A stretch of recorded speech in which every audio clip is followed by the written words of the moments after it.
اب عقیقہ کے آگے درجات بھی ہیں۔ سب سے بہتر صورت جو اس حدیث میں آئی ہے، اولا عقیقہ کیا ہے؟ ان ام کرز رضی اللہ عنہا قالت سمعت النبی صلی اللہ علیہ وسلم یقول عن الغلام شاتان وعن الجاریۃ شات لا یضرکم اذکرانا کن ام اناسا، رواہ ابو داود، حدیث کا نمبر 2835۔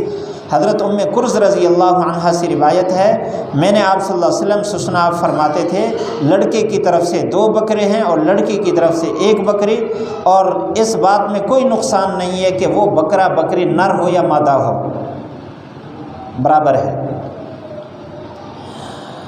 یہ ہے اولا صورت، بہتر صورت۔ اور ادنا صورت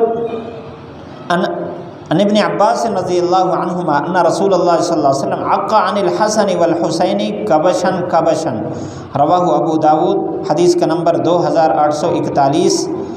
حضرت ابن عباس رضی اللہ عنہما سے روایت ہے، رسول اللہ صلی اللہ علیہ وسلم نے حضرت حسن رضی اللہ عنہ کی طرف سے اور حضرت حسین رضی اللہ تعالیٰ عنہ کی طرف سے ایک ایک مینڈھا ذبح فرمایا، عقیقہ کیا ان کا۔ 2 کا بھی تذکرہ آتا ہے لیکن راجح قول یہی ہے۔ یہ تو ہے 7ویں دن۔